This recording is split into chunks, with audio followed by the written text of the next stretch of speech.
what's up with Sean Baligian. What up, this is Joyce Bell here on the Baligian and Bell Show. Make sure you check us out on the Woodward Sports Network.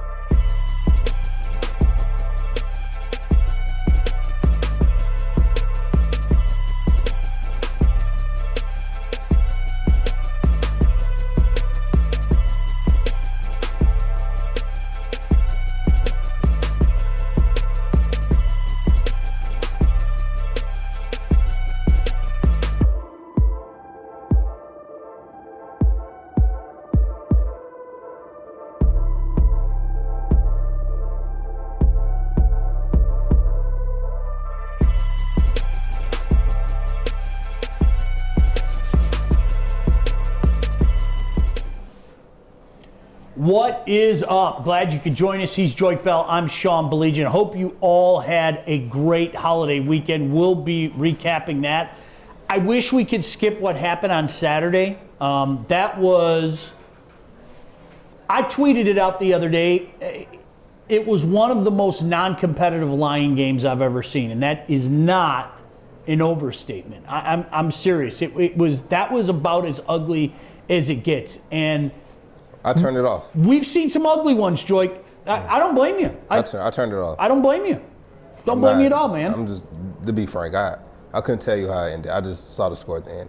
After it got to like a 30-point lead, it was embarrassing. It was, and I want to ask you as a former player, because look, everybody's gotten their butt beat. Mm-hmm. You know, if you played sports at any level, but it's something different for professionals.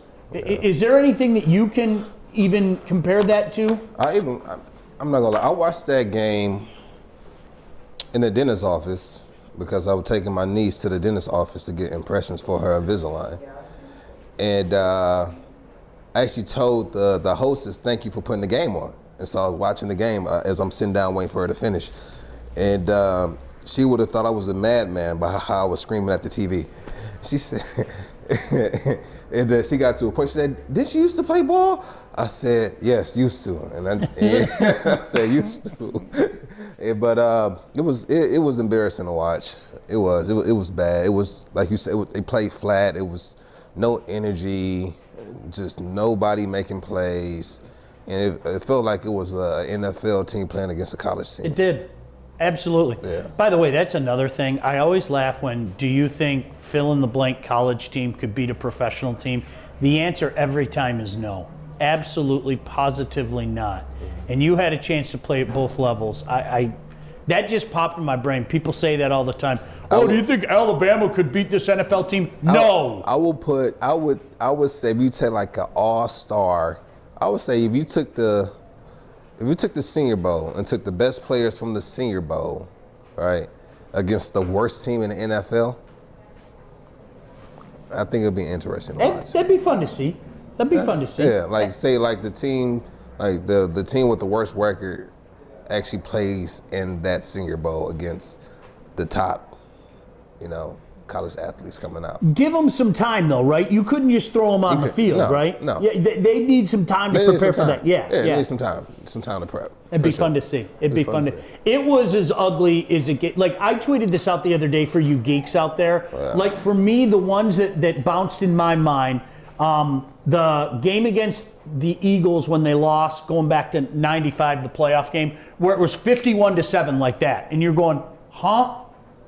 And my boy Lomas, I love Lomas, but that's, everybody remembers about that game, Lomas guaranteeing the win, and it's 51-7 like that, and it's like, what the happened? You know what I mean?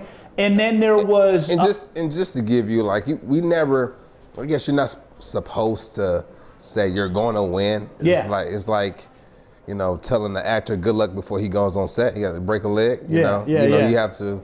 Usually, we don't do that. But no one goes into a game thinking you're going to lose or you're going to get blew out. Like, no one goes to the game thinking that. And for Lomas to say that, I mean, I don't fault him. I mean, that's how he felt. Much love. People forget about that. Like, and I say this all the time. There were a lot of people that thought the Lions were the favorite to win the NFC that year. You know what I'm saying? Because Dallas and Frisco that year kind of stumbled down the stretch, and the Lions got hot. They put together the win streak. I love Lowe. Lowe's my dog. He knows that. But that's what everybody remembers from that game. The game against the Colts before you were in the league. 0-4 they played on Thanksgiving, and Peyton did whatever he wanted to the Lions that game.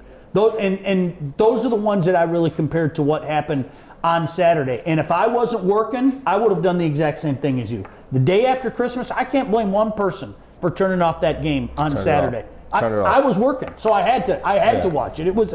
I would have rather had a root canal. I wish I was at the dentist office with you. And Lord knows I love my Lions, but what I witnessed on Saturday was just, I felt like it was embarrassing to like the people who played before. Like it was nothing. It was flat. It was just like they just threw in a white flag. They just threw it up. And that's never been us. By the way, screw the NFL for doing the Lions like that. I mean, shame on you. I'm serious. Shame on you for doing the Lions like that. And everybody knows what it is, and you're the NFL, and you're never going to admit it. But I'll admit it for you since you're cowardly and you won't admit it. That was an NFL Network game, and you saw all that money coming in, and you put an already overmatched team that lost its general manager, its coach, and has some key players out. You put them in the worst position possible. Like, seriously, shame on you. That's a joke what you did. And that's just not for the Lions, okay? That's not my Lion fandom speaking out here. That's a gosh damn joke. You should have moved that game to Saturday. You should have moved that game to Monday. You've done it all year long. It was wrong, wrong, wrong. So there, we got that out of the way as well. I hope you got what you wanted out of it, though. You know, right? Because so many people just turned that game off. But good job, NFL. You got that NFL Network game. So that's the way it goes. Why are you playing Matthew Stafford? Can we shut him down? And I know he wants to play. I know you always wanted to play. The idea of sitting you guys down, that doesn't go well with any athlete, okay? Can we shut 9 down? I think that's his decision. There you go. That's coming from a pro. I knew he was going to say that too. That's his decision. Can we beg you? Please sit down. There's no reason for you to go out there this last week. You can stretch for it, yeah, but I mean that's 9. I don't think and even if he were to do it, I don't think he would. I don't think that's the legacy he wants to leave behind. He doesn't know if this is going to be his last game here or not. So I think 9 is going to play. I think he says that if this is going to be my last game as a Lion, we don't know, it's up in the air. I'm going to go out with a bang. Like, this is not going to be my last game. I would hate for him to not play this game and not come back and last week be the last game he ever played as a Lion, because it doesn't represent who he is as a player. No, never has. And obviously we don't know the severity with the ankle injury. It didn't look good. There's no doubt about that. Yeah. He went to the sideline. He tried it out, and it just didn't look good. Mm-hmm. And Joik, you know what's funny? The one thing, and I'm telling you, this is something that I've watched over the years, and you're going to laugh at me for saying this, but this was something I kind of learned. People hear sprained ankle or ankle injury, and they think, oh, it's no big deal. No. That is a very big deal, man, especially if you get the high ankle sprain. And that's what I was trying to explain earlier, that it's been noted that sometimes it might be better to break your ankle than to have a high ankle sprain. And I said, hold up, that doesn't make sense. And then I got a high ankle sprain, and it took me out. I was luckily for me, it was the last game of the season, and so I didn't have to worry about it the following week. But no, seriously, I hope he bounces back. And, you know, Matthew, he's a quick healer. He's still young. I think he'll be back next week. Might not be his true form, might not be in true form, but it's Sunday and it's a football day, and when are you ever 100% week 16 of the season or week 17 of the season? You know, it's so interesting. Chase Daniel's a guy that's been around for a while. I'm always going to have a little love for him. You know how I am. I'm loyal with the guys that I work with. I'm going to be with Coach Paul Winters for life. No matter what he does, I'm going to be a fan of Paul Winters. Yeah. I was that way with Gary Pinkel. I got a chance to work with Coach Pinkel when he was down in Toledo. So I saw a lot of Chase Daniel when he was at Missouri. Joy, the best way to say this is, look, there's a reason why in the National Football League there are starters and there are backups. And that's no disrespect to Chase Daniel, because he's been in the National Football League for a long time for a reason. But I've heard so many people dogging Chase. If you want to dog something, maybe dog the contract he was given. But if I'm Chase Daniel, it's, what am I going to say, no? Somebody offers me a 3-year, $13 million contract. What am I going to do, say no to that? When I say football player? Is that a football? Oh, there's a W right there. W. Yeah. Who was that? Do you know who that was? No idea. Okay, that's great. I saw the W. Yeah, the Doves. Yeah, I could. No, but you know what I'm saying? And I heard a lot of people like dogging Chase Daniel, and it's like, look, he's hung around the league for a reason for a long time, and he's been a backup for a reason for a long time. Man, the difference between starters and backups in the National Football League is a million miles long. It is. It is. I had the opportunity to play with Chase Daniels when I was in New Orleans. He's been behind some great quarterbacks like Drew Brees. So he knows how to work. He knows how to study. I think he just needs more time with this team, with this offense to kind of get it going. But I like his arm talent. He has really good arm talent. He has good arm strength, rather. And I want to see what he does. But like I said, Saturday wasn't it. It wasn't it. No. Not a long shot. He looked terrible. I mean, like everybody else. I mean, there's no doubt about it. I mean, he looked like a bag up. Yeah, that's exactly it. I mean, he looked like a bag up. Lots of comments here.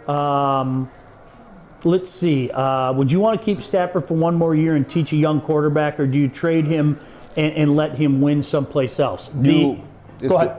I think for that question is you get what you can out of Stafford now, because he's still playing at a high level. He still has a lot of talent. I say you go out, you see what you can get for him, and if it makes sense, you make that trade. If not, you can bring in a young kid so he can kind of teach the young kid molding to show him how to play. But I don't think he would want to play that role. Stafford is a competitive athlete, and I think he'll not only be teaching the young kid, but he'll also be competing for that number one spot to keep it. So. You know, I always tell people, pay attention to Sport Track as well. You can go to Sport Track and you can look at how contracts are configured and everything. If you make a move with Stafford, it makes sense to do it after June 1st. It's a lot less significant.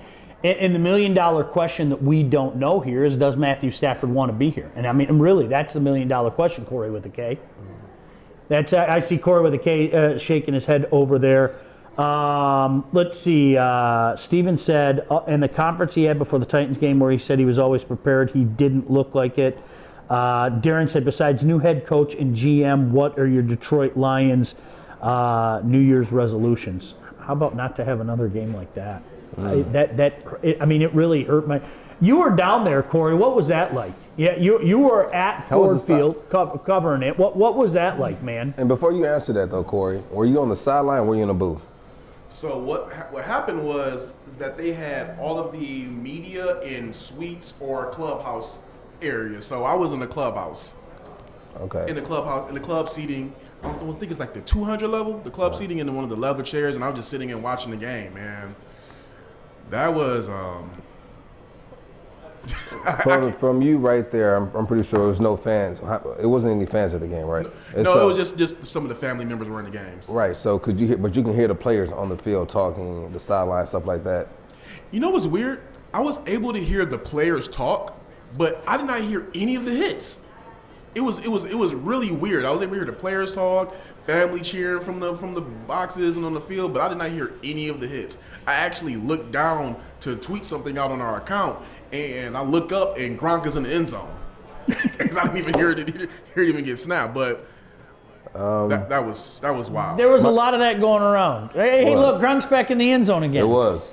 I mean, he had one.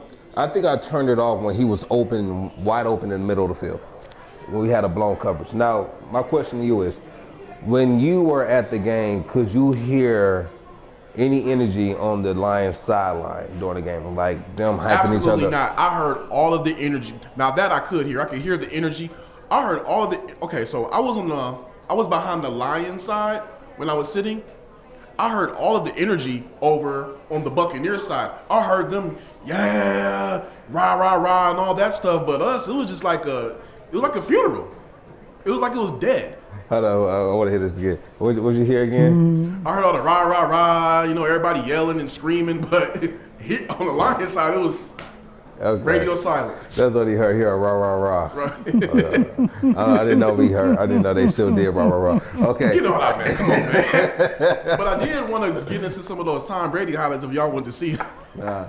No, do we have to? Yes, we have to. But it was it was disgusting. But here you go. Here's your highlights. Just absolutely. Don't you? That's the one right there when Gronk was open. I just looked up and he was just right in the end zone. I just couldn't believe what I was seeing.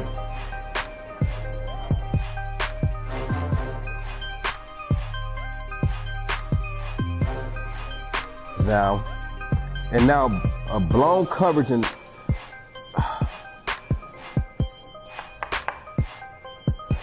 I mean they was just having their way. Tom Brady was surgical. Absolutely disgusting. Yeah, he was. He had 348, 4 touchdowns at the half. I thought he was going to stay in to go ahead and go for the record because the record is 554 yards passing in the game. But they pulled him at the start of the second half, and then Blaine Gabbert went to work. That one-handed catch by Goodwin in the end zone was an amazing catch. That was amazing. Now I think this is the next play to play. It might not be this play, but it's coming up. Is when I turn the TV off. Just to recap this for you, if you weren't aware, this is what happened at halftime, and I tweeted this out. Okay, 21 first downs, 410 total yards, 348 yards passing, 4 touchdowns, and you're trailing 34-0 at the half. I mean, Joy, 410 total yards in the first half. It's incredible. And here's the biggest part. Go ahead, Corey. To add on to that, Sean, at one point in the game, the Buccaneers had more rushing yards than the Lions had total offense. Oh, gosh. Here, and you know what? I think the problem is, and you guys out there tell me if I'm wrong, the problem is, all right, you get it. They had to make a move. Matt Patricia, Bob Quinn didn't work. And if you want to rip on me, I'm telling you point blank, I'm confessing it. People in the media don't like to do this. And I always promise myself, if I got something wrong, let me be the first guy to admit it. All right? I don't want Joyke to have to point it out to me, or Corey with a K to point it out with me, or Kennedy to point. I want to own it first. I bought into Bob Quinn. I openly admit it. And trust me, there are some people on Twitter that don't let me forget it.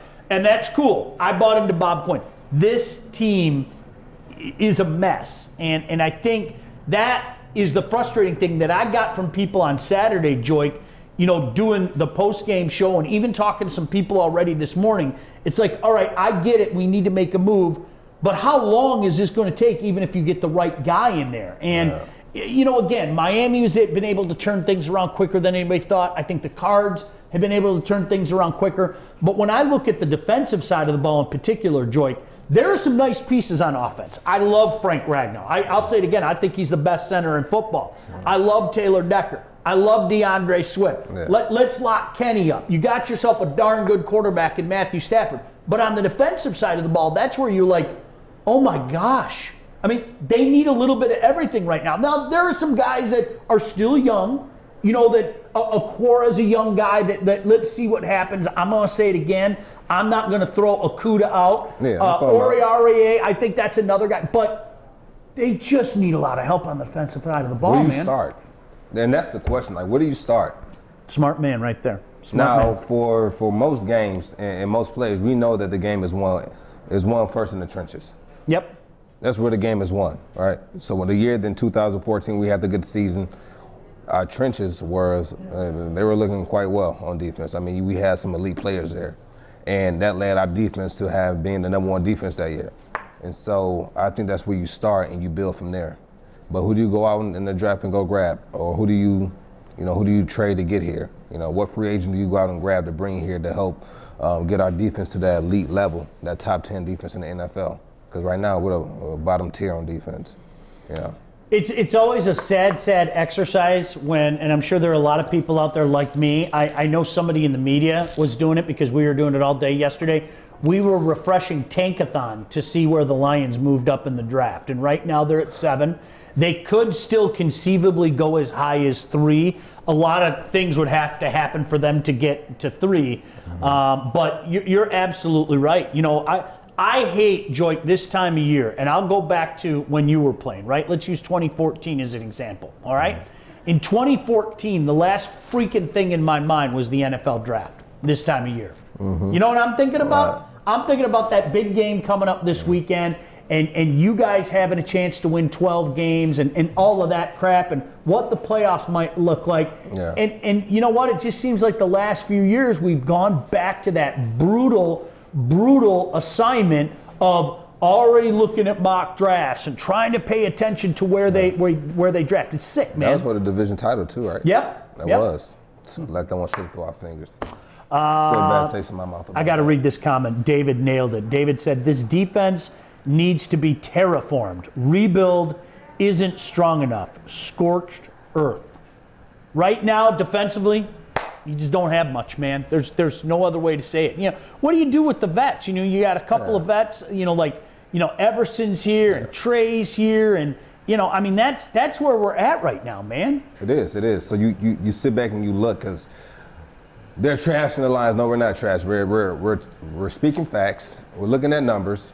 Bottom 10 rush defense, bottom 10 pass defense, bottom tier in total defense. It's just defensively, we need to, like you said, we need to just get brand new players in there. But we do have some young players in there that has potential, but we need more leadership. We definitely need more leadership. Yeah, no doubt about that. Ugly. By the way, I want to get into this. Let me throw some final numbers for you. 558 offensive yards, 7 touchdowns. The Lions had 186. Obviously, one bright spot was the punt return. I mean, that's it. Urban Meyer has been contacted by at least 2 NFL teams. You going to show that, Corey? You going to put the Agnew? All right, cool. On the return. Yeah, let's check that out real quick. He's been a bright spot as of late. Nice return by Jamal Agnew. Lions crack the scoreboard on Agnew's that got tagged with that unsportsmanlike penalty. Well, Agnew's been electric. I mean, there's no question about it. Yeah, he has been electric, no doubt about that. That was the one shining example of what's going on. Jamal, man. I think Jamal is one of those players that you need in your locker room. I think he's a leader on and off the field. I think he's doing things the right way. I really do. I like Jamal Agnew being a Detroit Lion. I think he has the heart of a Lion.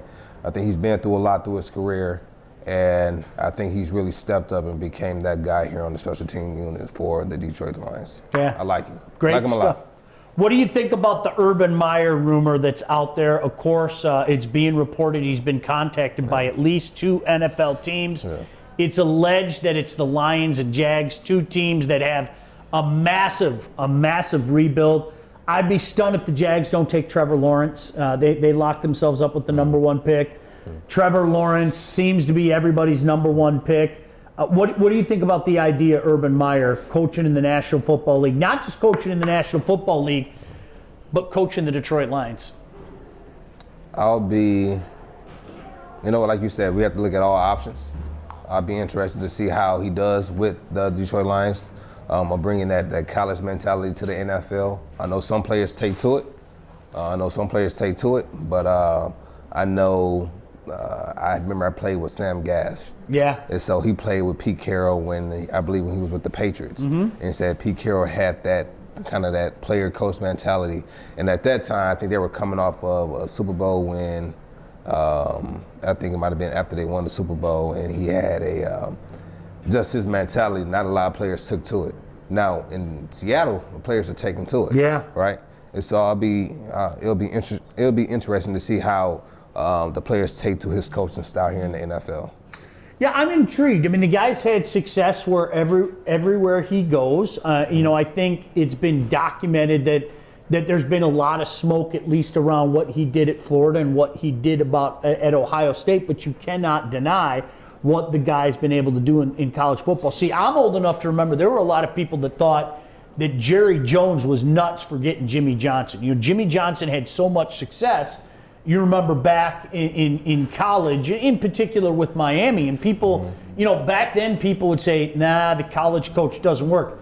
Jimmy Johnson got it done. And you want to talk about players loving that guy. Those guys swore by Jimmy Johnson, so don't tell me it doesn't work. You know, that's the beauty of it. All right, lots of stuff to get into. You know what I got to get into? I promised Art this. What happened Wednesday night? You guys were on Twitch Wednesday night. Wednesday night. Yeah, how did that go? How did that all go down?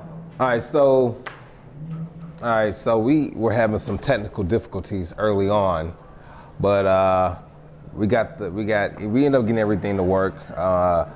He had his group, I had my team, he had a squad, I had my squad, and we said we were going to play 3 games. We were going to play Plunder, we were going to play Team Deathmatch, and we were going to play Domination. Long story short, we beat them 2 out of 3 on Plunder. And mind you, his teammates they were playing on PCs, which gives you faster reaction time. But we're not going to get on that. And then he beat us in every game in multiplayer. He beat us in every game in Team Deathmatch, and he beat us in every game in Domination. I was heated about that. I was heated. They went 4-0 on multiplayer. Damn. And we went 2-1 on Plunder. See, now I understand why Art was talking so much. Yeah, Art he's a gamer, man. Art was trash. His teammates carried him. He was always the last one on kills. Like, he was trash. His team carried him. Art, are you hearing this? Yeah. Art, he's back there flexing. Yeah, he's flexing, but Art is garbage, bro. I mean, passing that trash can right there, please. Passing that trash can real quick. He said your team was great, but you're garbage. This is Art right here, bro. This is Art. You're not much better though either. But I'm better though. No, I will 1v1 you tonight. No, you won't. Yes, I will. Bro, you was garbage. You was garbage. We beat you 4-2. Like, let's be real. You won 2 games. Right, I said that. I said when we played Team Deathmatch, when we played Domination, you garbage. I'll totally say that. Like when we played like Plunder, I had like 1 million by myself. Here we go. By myself. But your team, it wasn't based on. And then hold up. So we had a game where the most they ever got was like 1.4 or 1.5. We got 2.3, and we couldn't count that game because his team wasn't ready yet. Oh, okay. So here's the thing. I will say this. All right. I am absolutely trash at the game. I have no problem admitting that. But this was a team effort. It was a team effort with a team. We were playing on this. We were playing on the consoles. They were playing on PCs. It doesn't matter. I told you that going into it. I told you that going into it, though. You did tell me that going into it, but I told you that that's like almost like cheating. You know, for the guy who helped set his stream up for him, this is pretty disrespectful. I mean, you guys didn't have a camera every for second of this. You guys didn't even have a camera for me. So here's what I will came say. in, it was unorganized. It didn't have a camera. Here we go. Didn't have a camera. You brought a PlayStation camera that didn't connect to the PlayStation. Because I don't use it. I don't use it. I'll be the first to say I don't use it. Will you admit live on the show that you won the Plunder matches, we won the team I said that match. already before you came in here. But we beat you 4-2. Because it was a team effort. I will say this though. Anytime that you want, we could do a 1v1 and I will destroy you. I've been practicing. You need more practice. Huh? You need more practice. What level are you right now? Depends. On Modern Warfare, I'm like 160. No. Yeah. In the new Cold War? No, I just said Modern Warfare. When they the new reset. Cold War, I'm like 60. I need to practice. I can't believe he grabbed the trash can. That's okay. That's beautiful. I would be disappointed too if I lost 4-2. So you know. So next time I play, I'm gonna get the controller. It's gonna be me versus Art. Okay, let's do it. But I'll me versus No, Art. that's a trash can. That's not me. Exactly. That's a trash can. You guys got to see this. Like seriously, the next time that we have this, you guys got to sign up for this. Let's set up a date. New Year's Eve. New Year's Eve. Let's go. Whenever, and I'll bring my son up here. I'll kick off the new year whooping your ass on COD. All right, don't get no players. Don't get any players on PCs. Me and you. No, let's just do me and you. All right. Well, this is what we'll do. We're going to get a squad. Get your squad. No PCs. That's not only the- console. no, that's not how it works. Listen, listen. Let me finish. Don't cut me off. Don't disrespect me here like we that. go. So as I was saying, what I was saying was, you get your team. I get my team. But before we start off, you can play like 2 or 3 games. We're going to play 3 games. Best out of 3. Okay. And then after I beat you 3-0, then we can bring in the teammates. Because I'm not about to keep going back and forth with you. You trash. Okay, so but you're saying no PCs, but that's part of. Hold on, we got some questions from the fans. They're chiming in, Art. I got to be They're honest with chiming you. What are they saying? Art's saying. All right, you want me to read some of this? Read it. I'm going to read some of this. Let's see. We destroyed him. That is what happened. Art is trash. We had to carry him. My own teammates are saying. Art saying we like he's the backup quarterback. Jenna said, I love Joy's straight and serious face in all of this. Flake of Wrath said, Art, do not try and 1v1 him. You will get your ass busted. Thank you. They know you will. Flack said, I will fire up my Xbox, Art. I am game. Flake of Wrath is my teammate, and he's shitting on me right Yeah, now. Listen, know. Because they know. Even your teammates know you're trash. I have no problem, but that's why I built a strong team around me. You know, There's something to be said for that. Listen, this is what we're going to do. Because I'm going to put it to bed.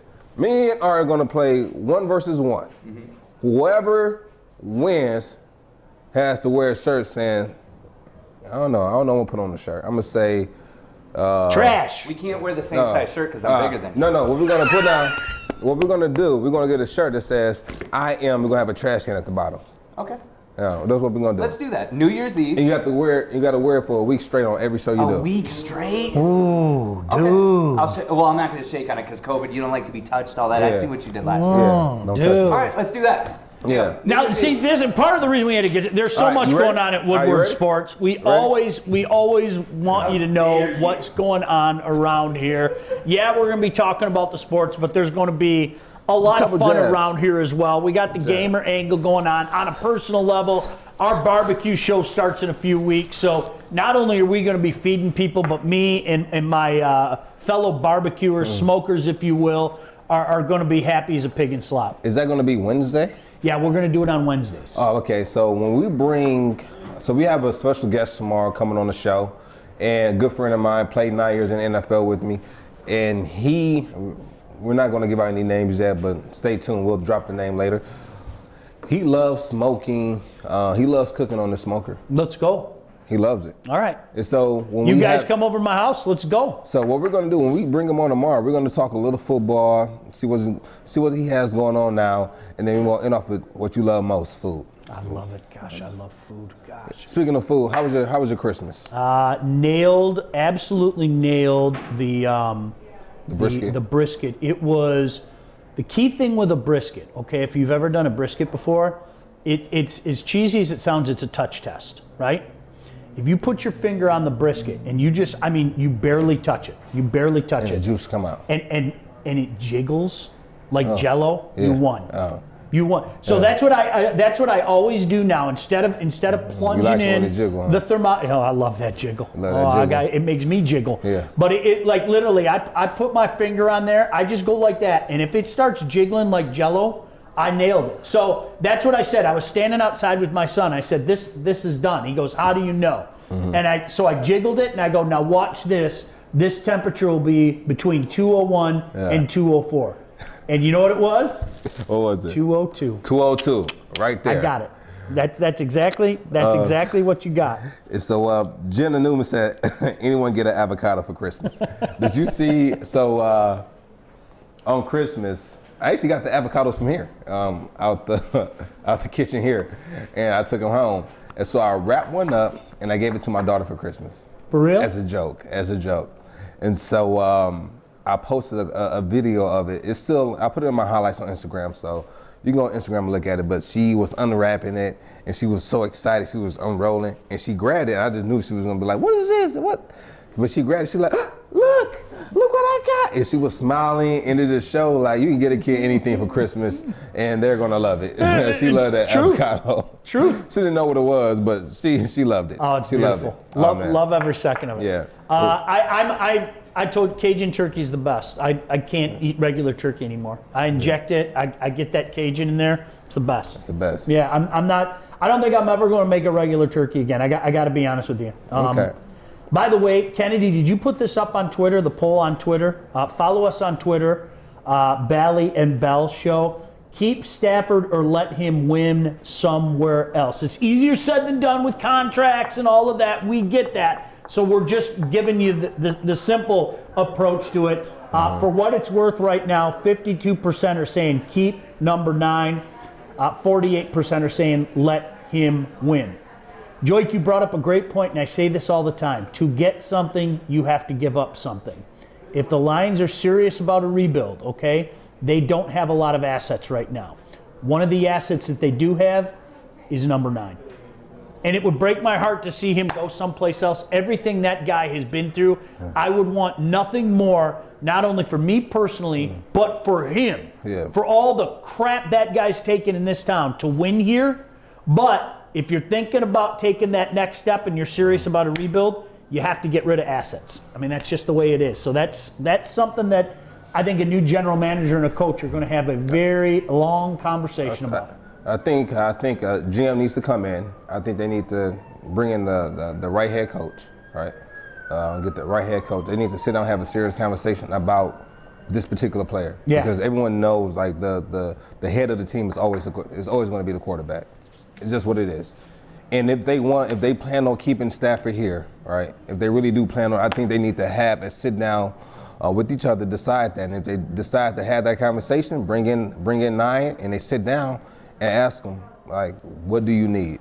Right, and bring him in and let him like, I think he should be a part of that. He's earned that at this point in time. He's earned that right. He's earned that right. He should be like Peyton Manning was to the coach, where he can go in and Peyton has say-so with the organization who some players they brought in. Like, he had a say-so. I like this guy.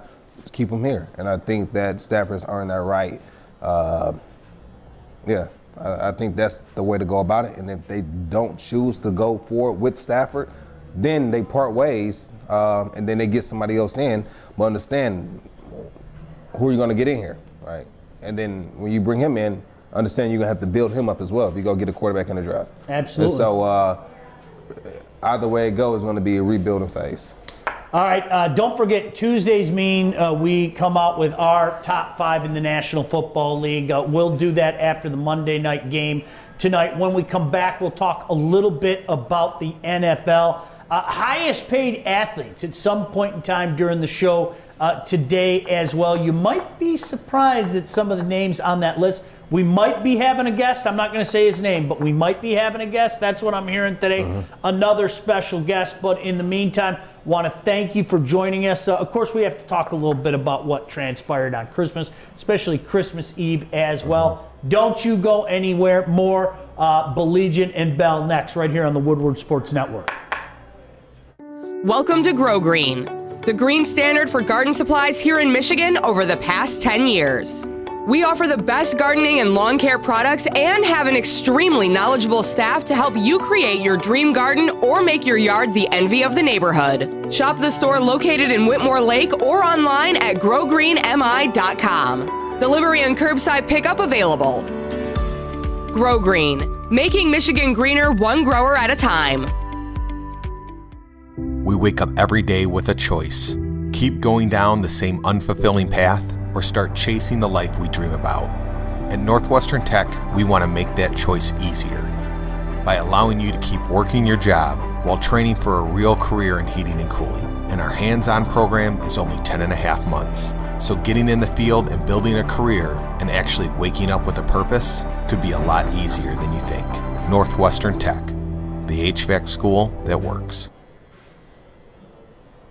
Hey, want to give some love to some of our sponsors and tell you about SirsReserve.com. Upgrade your life today by subscribing to SirsReserve.com. Sirs Reserve will deliver new, novel, and practical items monthly. These may be items you might not ordinarily purchase, but will certainly enjoy. Sirs Reserve is for the adventurous, discerning gent, the man about town, the backyard warrior, and the ordinary Joe. Boxes cost just $29 a month and are delivered monthly with goods that are traditionally worth more than $70. Upgrade your life today, sir. You deserve it. sirsreserve.com. All right, always a pleasure wherever you may be. Glad you can join us here. Baligian and Bell, we're on 11 to 1 here on the Woodward Sports Network. So many other cool things coming with the network. There's no doubt about that. Joy, before I ask you about your Christmas, can I get some thoughts in? Kennedy did a fantastic job of setting up our Instagram, which I have to join, gosh damn it. Twitter, Facebook, all of that stuff. Instagram, follow us on Instagram at Baligian and Bell Show. On Twitter, it's Bally and Bell Show. That's a nickname for me years ago. That's why I'm Sean P. Bally on Twitter. So make sure you give us a follow. And of course, we always want to make you guys part of the show. We aren't here without you guys. I mean that in all sincerity. But Kennedy asked this question: how do you feel about Urban Meyer as a potential head coach for the Lions? Jay May said would be awesome. Thomas Smith said a couple of losing seasons and those pesky health problems will likely crop back up again. Herb's been known to do that. Lois said not sure. College doesn't automatically equal success in the NFL. Somebody calling themselves Sheila Ford Hamp. Don't know, I love it. Easy to be a great coach in college when you have elite players all around you. I'm not convinced he'd have the same success in the NFL. Weber Griller, much love to Weber Griller. Never happened, plus his scheme wouldn't work in the pros. He can't cheat. Jeff said because of the Ohio State stuff, no thanks. That dude won't even say Michigan. See, I can drop that. Couldn't you drop all that? You could drop all that, right? If your guy comes in, and I know people that don't know this, he was a Michigan fan growing up before he ended up with the W, all right? If a guy can come in and help you win, aren't you willing to drop that stuff? It's all about the W's in more ways than one, right? It's about the wins. It's about the wins. So if he was to come in and he starts to win, then you'll see the haters kind of fade away. But it's tough to bring that college scheme to the NFL. Like I've seen it be successful in some teams it just hasn't been successful at all.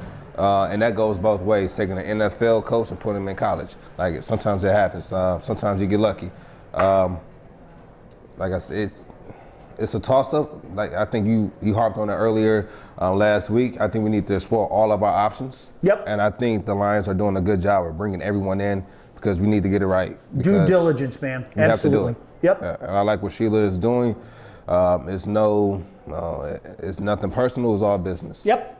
And that's what it is the way it should be. And I think it should be like that with the players as well, to a certain extent. All right, I got to ask you, for people that didn't see it, and again, I'm not on Instagram, but you tweeted it out. You had the Bell Christmas extravaganza, and you guys all had matching shirts. Tell everybody about that. I thought that was cool. We had a bolo. I think we had about 15 to 18 people over. I think probably around that margin. Family came over. I guess Mom came up with this kind of dope idea because my grandmother and grandfather both actually beat COVID this year. God bless them. Yeah, God bless them. They actually beat it. And so my mother came up with this idea to get these shirts and call it GG's Quarantine Christmas 2020. And so my mom actually made all the shirts along with my aunt. They made all the shirts. We got them, we put them on, and we took that family picture on my staircase. That's I'm awesome. blessed. And I tell everyone, man, I'm so blessed to have my grandmother. We have such a great relationship. She's my rock. She's the rock of the family, and for her to fight and beat it along with my grandfather, it was great to keep her here with us. Like it was truly a great Christmas, one to remember. It wasn't even about the presents. Honestly, if your loved ones are still alive, amen. Right now, that was my Christmas gift. Right Amen. There. Yeah. My dad came over for an hour. He doesn't have a lot of strength. I mean, that's just no much love, Dad. Yeah. He came over for an hour, and he had a smile from ear to ear. I'll remember that for the rest of my days. Good. You know, it was funny because my son walked up to me and he kind of elbowed me. He goes, Dad, look at Grandpa.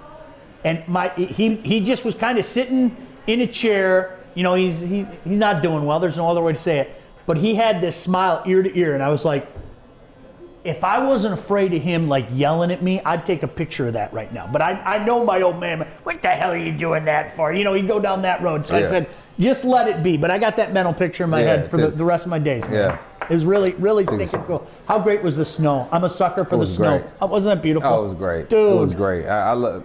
You harped on the last week about how you wanted a white Christmas. Yep. I love white Christmases as well. Question, can you get that picture up of the picture I took? I think the fan, or some of the watchers are asking to see that picture. Which I'm one? working on that right now. It's my last one from Instagram. I think it literally might be my last post. And I actually have a picture that I'm gonna post with my daughter from Christmas as well. Lucky for me, I got her 3 gifts that I had to sit there and put together. But luckily I had family in town, so I didn't have to do too much putting together. I think my aunt and my dad put together her put together her kitchen. I was putting together with my little cousin her frozen castle that I ended up giving up on, and then my uncle came in and he finished it with my little cousin as I took my daughter on a car ride so she can get her nap in. And then my Aunt Lo also put together, my parents got her a piano, like a grand piano, like a little small one that I could sit right next to mine so we can play together. So it's so cute. So I put it right there and she was playing it while I was playing it too. So that's gonna be our thing. Yeah. That's gonna be our thing for it's sure. Beautiful. Oh, yeah. I did the same thing about 11:30. We happen to, we're cleaning up. Everybody's gone from our house. And we look outside and we see the snow coming down. And you know how it was. It came down fast. Mm-hmm. We went outside like we were little kids, all of us, the whole family. All 4 of us just went outside. So I snapped a picture of us standing in front of the house and everything. Then we were like rolling down the hill. We kind of live on a sloped hill. Right. Grabbed the sled, went down the hill in my backyard. I mean, it's not like a sledding hill. Right. It was. There's something magical about that, man. Always. It's a wonderful life just ended. So I'm still wiping the tears out of my eyes and everything. So I'm a sucker like that. But no, really, it was really and truly a magical Christmas, man. It was. There's something about that snow coming down. My mom said, you know what? We're not going to cook too much. We're going to cook just enough for us, so we don't want to have too much food left over. And by the time we finished eating, we saw it was almost if we had enough to serve everyone, a 4th and 5th serving again. And so we had so much food left over. No. And so I told them, listen, don't leave anything here, take it with you, except for my sister macaroni and cheese. Now, last week,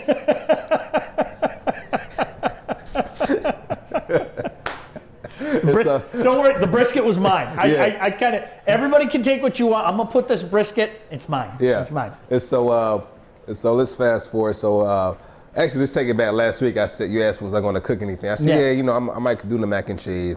I might do the yams, the candy yams, and I might do a dessert. And so when we started cooking, me and my family were all in the kitchen. As we started to cook, I cooked absolutely nothing. I did nothing. I left, I went upstairs, and I played the video game with the kids. I grabbed my daughter, we played around. I took it for a car ride, I came back, I cleaned, but I did help clean up nothing. I cleaned nothing. My dad said that, your mom cooked, I straightened up, you guys can put the food up. I said, no problem. I looked at the table, I said, I'm not about to put all this food up. And so I left again.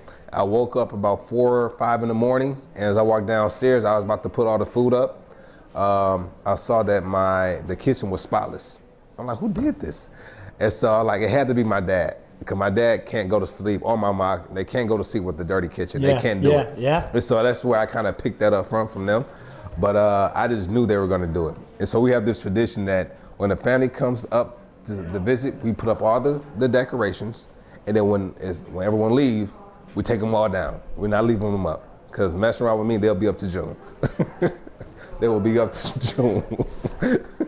And so it was a good time though. And then son came up. My daughter and my son was just they had a great time. Yeah, it was good. Beautiful. It was beautiful, man. Absolutely beautiful. Can't beat those moments. No, you can't. Can't put a price tag on it. Hope you guys had a wonderful holiday as well. And, for so many, just a reminder, we're going to be here Monday, Tuesday, Wednesday this week. And like so many people, going to ring in 2021. 2021 has to be better than 2020. We know that. So we're going to have Thursday and Friday off. But certainly here the next 3 days as well. I'm glad you said that because I didn't know. I was prepared to go the whole week.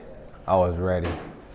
I got that picture queued up for y'all right now. Got it queued. So really quick before we move on, this is the picture of me and my family we took. Gigi's Quarantine Christmas 2020. Take a look. And so you have my grandmother, grandfather at the bottom, and then you have my daughter on my dad's lap, and my mom, my dad. You have my sister next to me on my left, my Aunt Lo on the right, the one that put together most of my daughter's Christmas gifts. And then you have all the rest of the kids in the back, my nieces and my nephews, and then you have my aunt and uncle at the top of the stairs right there to the left. And so, man, it was a good time, man. It was a great time, and wouldn't change it for the world. Yeah. Wouldn't change it. Absolutely. Wouldn't change it. Absolutely the best. Yeah. All right, obviously want to get into some other stuff in the National Football League. The Browns had some COVID issues over the weekend as well. They were down 4 wide receivers. How about the Jets? This is a team that looked like they were going to go 0-16 just 8 days ago. I didn't think the Jets were going to win a game. They beat 2, well, I guess you could say pretty good teams 2 weeks in a row, man. Such is life in the National Football League, isn't it? Yeah. What's that movie that came out? One of my favorite football movies. Any Given Sunday. Any Given Sunday. So now understand that when you have a team that's going 0-14, 0-13 in the National Football League, you guys need to understand that these guys are playing against the top athletes in the world in their craft. And so it doesn't mean they don't have any talent. It doesn't mean they can't make plays. But these particular days, they took advantage of the Browns, I guess, handicaps. So, it's interesting because Steve just said the Jets just screwed themselves out of Lawrence. I mean, it really is an amazing situation when you think about it. Do you just give up on Sam Darnold at this point in time? I mean, it hasn't worked. And, I don't watch the Jets week in, week out. I remember what he did to the Lions in his first game. Jeez, oh, Pete. But, after 3 years, what do you do with a young quarterback like that simply put hasn't had a lot around him? Is that a case where, all right, kid, you know what? Maybe it's better if you try someplace else. We're going to go in a different direction. That's an interesting proposition for the Jets. Yeah, it's unfortunate, but that's the name of this game. The NFL is a right now league. What are you doing for me right now? And if you're not producing right now, depending on if you're a high drafted guy or if you're a 6th round or undrafted guy, is going to determine how much time they give you. And for Sam Darnold, they give him enough time. And so now it's up to them to decide whether should we move forward, cut our losses, do we trade him, try to get something for him. We want to keep him around, just give him more time to develop. But then you're putting all your eggs in one basket. I think they need to either A, draft another quarterback to give him some competition at that spot, or B, let him go. You know what's interesting? And this is where general managers lie, because if you're not aware of this, general managers lie through their teeth. He calls me, he's the general manager of the New York Jets, okay? He calls me and he says, hey, we're shopping Sam Darnold. What do you think? Even if I loved Sam Darnold, even if I thought Sam Darnold was misused and is going to be a stud, I'm going to lie to you. Joy, listen, man, I'd love to help you out, but we all saw this kid's not good. He doesn't have it. Well, we're looking to get a first rounder for him. Joy, there's no way in hell you're going to get a first rounder for him. I'm going to lie to you. That's the game. That's what general managers do. That's not even general managers. That's just business. Yeah, absolutely. That's just business. Amen. All right, so this is how business works. You always go in. It's like this. If I'm selling a house, all right, and I know the house, I know I can only get $850,000 for the house. I'm gonna put it on the market for $1.1 million. Sure. I'm not gonna talk myself out of that money. I'm gonna let the people talk me down. Well, I want first round. This is what we, Sam Darnold, you might only be able to get a 3rd round for him. But I'm going to start at the 1st round level. and we're gonna meet somewhere in the middle. That's just how it works. Yep, that's exactly it. And so you're going to hear a lot of that. Demetrius wanted to know, you guys touched on the Lions earlier, 8 punts, 1 for 10 on third down. Mr. Bell, as an offensive player, how disappointing are the offense like what we saw 2 days ago? I mean, if in case you missed it, he turned it off, but I'll let you speak for it. Oh, yeah, I turned it off. After Grunt got that, I think his second or third touchdown of the game. I think it might have been the second when he was just wide open in the middle of the field. I lost count. I turned it off. I actually I left out the lobby and said, I'm just sitting here with you and just watch you get your teeth impressions. That's what I'm going to sit here and do. And so I actually turned it off. I was highly disappointed with how we played, offensively and defensively. Special teams actually was the better unit that day. Yeah. It was a better unit that day. You can't win games when your special teams is playing better than both your offense and defense. You need all three phases on fire, and only one was. Yep. Yeah. That's exactly it. So glad you could join us again, Baligian and Bell. We're streaming all over the place now, right? I mean, Twitter, Facebook, YouTube. Things are only going to get bigger and better here at Woodward Sports. So if you're just joining us right now, A, welcome. B, stay tuned because a lot of stuff's coming on. We got a couple special guests that we're hoping to hear from. One today, one tomorrow. Don't want to say anything, don't want to jinx it, but that's the way that it goes. David said, coach speak is a thing. General managers never tell the truth in front of a camera. Steven said, these guys never want to lose. They were happy as ever after the win. That is such a great point, Steven, and I'm going to talk to a professional athlete about that point exactly because you hear people say it all the time. What are the fill in the blank? What are the Lions doing beating Minnesota that last game of the year? Don't they know they screwed up that draft pick? They could have had 5th overall, and now they're picking back at 10. Nobody in that room. There's not one guy in that room that's thinking about the gosh damn draft pick at that time. You guys are competitors. You're thinking about the win. No, we don't. Players don't think about it. That's not our job. We don't think about draft picks when we're playing games. That's not our job. Our job is to go out there on that field and make plays. Every Sunday, on a Monday, on a Thursday, on a Thanksgiving, it's our jobs. It's our job to go out there and win football games, to help a team win football games. I've never thought about a draft pick while I played. Never. It never crossed my mind. Now, if I was working in the front office, yes, I'm thinking of it. I'm thinking about it. But are you willing to sacrifice your season to get a draft pick? And if you don't have anything to play for, then what do you do? You go tell the coach, "Hey, lose this game." I don't know how that conversation will go. Yeah, it's interesting because I've heard you talk about this and you referenced Stephen Tulloch. The most you guys are going to do is think about what your window of opportunity is and where you guys might be in that window of opportunity. Is that the best way to put it? Yeah. So, for instance, when we had that 2013-2014 season, where we were building, I think in 13 we went 7-9, and then the next year we flipped it to 11-5. We knew we had like a 24-hour window for that team, for that unit to be together. We knew that due to contracts, injuries, things of that nature, guys getting bigger contracts with different teams or guys getting cut. We knew that when coach, because we had Sports in 13, and then when Caldwell came into 14. Caldwell had 14, he had about 12 months, not even.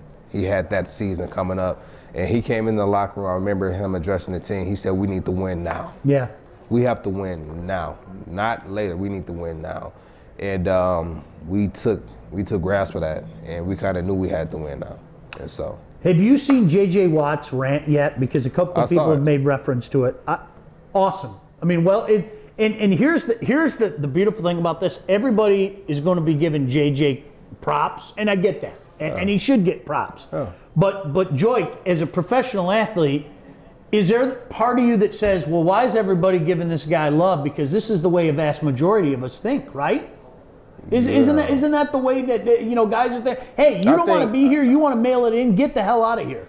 I think that what he was doing, every player feels that way, but I think what he was trying to get to without having to call out people in particular, he was basically calling out the entire team, saying, "Listen, guys that are on this particular team, who I guess who fit these unique qualifications of not wanting to work out, not being on time, showing up 2 minutes before meetings, not doing the extra stuff to be able to help this team win. You guys are an embarrassment to this franchise and to this game, and you guys need to go."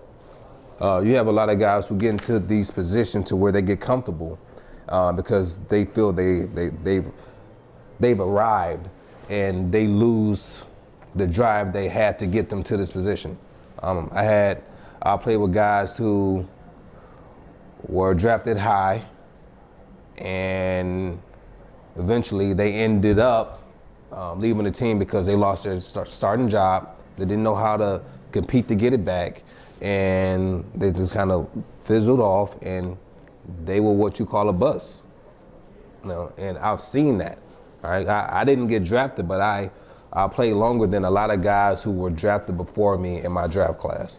It was because I had that chip on my shoulder. I had that drive. And a lot of players, they forget that when they make it to the NFL for some reason. And some guys, they get to the NFL and they work even harder to. It's hard to get here.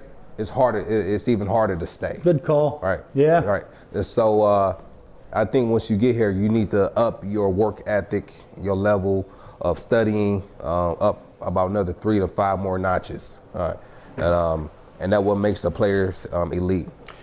You were a guy that simultaneously, you were a fan favorite, whether you want to admit it or not, and you were also a leader in the regard that guys around the league know where you came from. And they know how much work you put into it and how much more difficult it was for you coming out of Division II. I mean, that's a fact. No matter what you hear, if a guy can play, you know what people are going to do? It goes back to that conversation that we had a little while ago. Yeah, but Joik, you're a D2 guy. They know he's a stud, but that's what they're going to say to him. And much like you said, they're going to try to hide you and everything. I'm not going to ask you to name names, but did you ever have to confront a teammate and say, dude, what's going on? Yeah. Like, did you? Yeah, for sure. Don't name names. No, I'm not going to name a name. But yeah, for instance, early on in my career, we, at some point in my career, we had a player who, he played a certain position, but when we conditioned, he would condition with the group that had a slower time to finish because he didn't want to run with a certain group that had a faster time because he was just that much out of shape. And I would look at it and I was like, why are you running with them? That's not even your group. Get with your group. And I know I'm gonna run with this group. Really? Yeah, I'm gonna run with this group.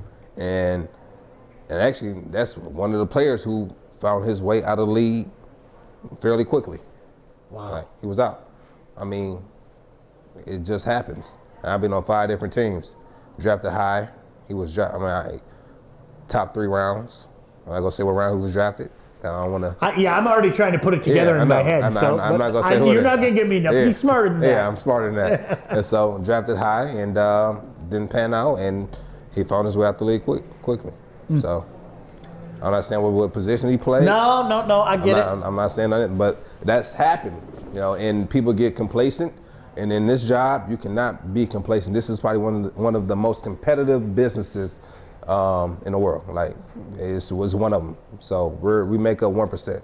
So it's you living your dream and you get here and then I don't understand how you can get to a place that you always dreamed of, always wanted to be, scoring that game-winning touchdown, jumping in the stands, and then you get here and you just totally forgot what it took to get here, and now you're back at home on the couch, sitting next to Kennedy. I was at home on the couch on Sunday, Kennedy? and I don't get a chance to do it very often. And I think I told you this before, Joik. I miss it. I miss it more than I thought I would.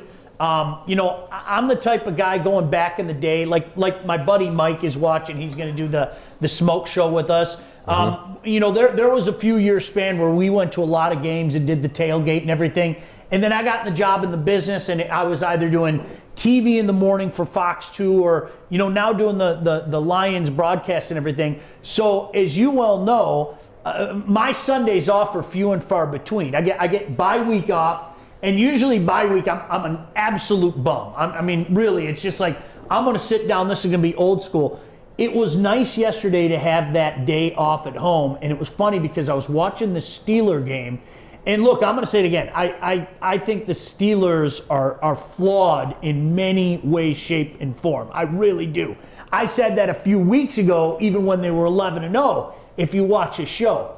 But I'll tell you what, I think the Steelers, and in particular Ben Roethlisberger, answered some questions yesterday. All the people that were saying Ben's arm is shot, and he looked bad the week previous.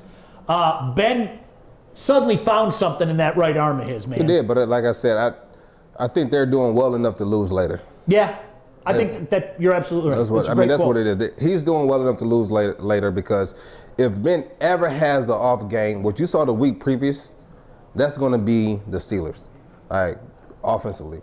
Defense is what's keeping them in the games. Yeah. That's what's helping them win games, right? But if Ben doesn't get it going, he has one off day. What we saw the week previous is what's going to happen. It's just what it is. They're doing well enough now to lose later. Steelers win their first AFC North title since 2017. They were down by 17, had touchdown throws on 3 consecutive drives. Let me say this. Phillip Rivers is going to Phillip Rivers. And what I mean by that is I've always, Corey, and I want to get your thought. I've always liked Phillip Rivers, Joik, but when you're talking about Phillip Rivers, there's always a part of it. Like, I think Phillip Rivers is a darn good quarterback. This is a guy, you got to remember, there were a lot of people that thought that Phillip Rivers wasn't going to last when he was drafted. I was one of them. Okay? And he put together a nice career. But here it comes.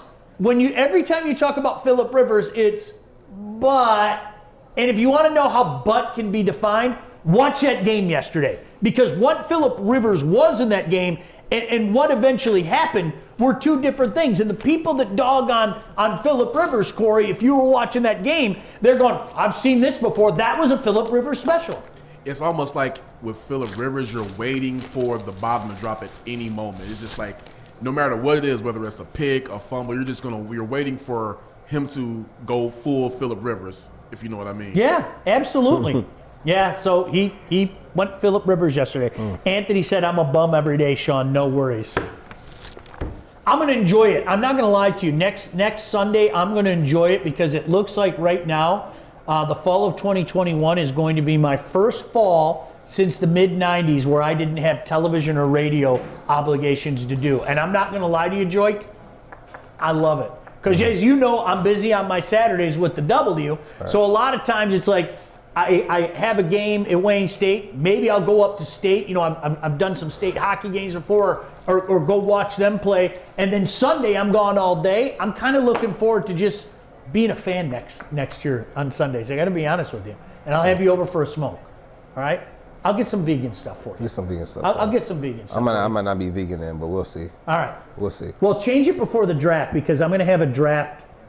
I'm telling you, we're already putting it for the NFL draft. My boys and I are already putting plans in place. Maybe we'll live stream it here on Woodward Sport from my house, but change that before April, okay? Before April? Yeah.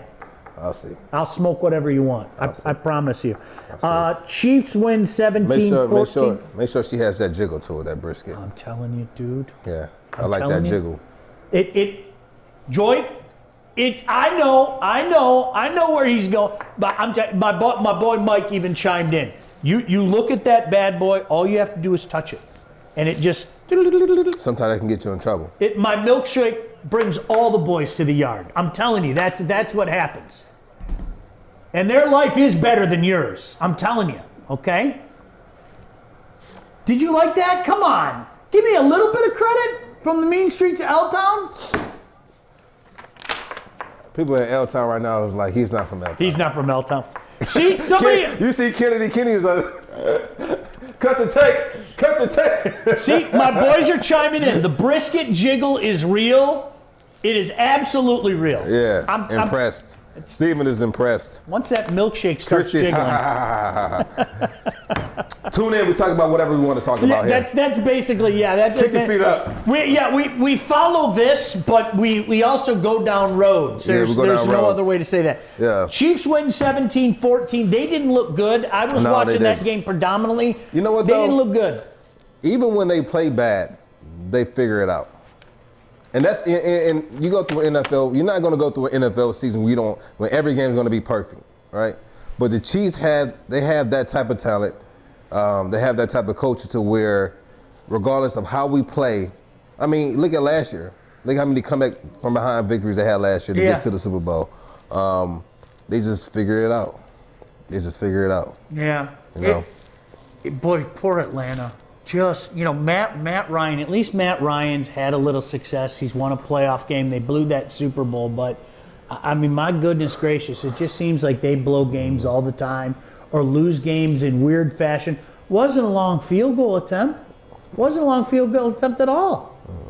You know what's funny? I got to ask you, I don't know how much you stayed up last night and watched the blizzard in Green Bay, all right? I watched it to probably about the third quarter, right after halftime, when, they started off hot. I knew Tennessee wouldn't be able to come back from that because even though Tannehill's playing a good game, he's playing well right now. He's playing really good. They're the number one scoring offense in the NFL, and you have Green Bay at number 3. Whenever you put a team from the South in those type of conditions, right, and Aaron thrives, Rodgers thrives in those conditions, and their team is used to it. It was their advantage, and even though they are the number one scoring offense, when you put anybody on the field against Aaron Rodgers, it's always going to be a gunfight. Isn't it funny? A couple cold weather, kind of legends in the National Football League, both come from California. Tom Brady and Aaron Rodgers. Two guys that are kind of known. You don't want to go into Foxborough. How many times did you hear that? Yeah. You don't want to go into Foxborough in December or January. You don't want to go into Lambeau in December or January.